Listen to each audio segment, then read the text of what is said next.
تجہیز و تکفین یہ فرض کفایہ ہے، چنانچہ غسل دینا، کفن دینا، نماز جنازہ پڑھنا اور دفن کرنا یہ سب فرض کفایہ ہے شریعت کے اندر۔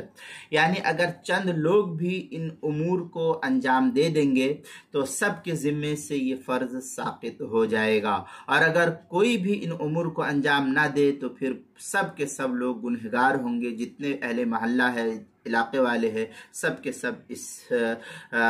اس کام کو انجام نہ دینے کی وجہ سے سب کے سب گنہگار ہوں گے۔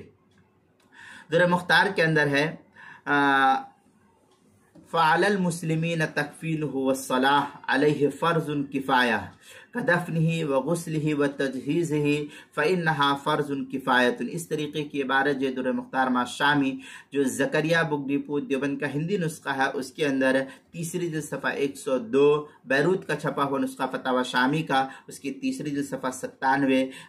فتح القدیر دوسری جلد صفحہ 76، تحتاوی علی مراق الفلاح صفحہ 317، تحتاوی البحر الرائق اس کی دوسری جلد صفحہ 173، حلبی کبیری صفحہ 579،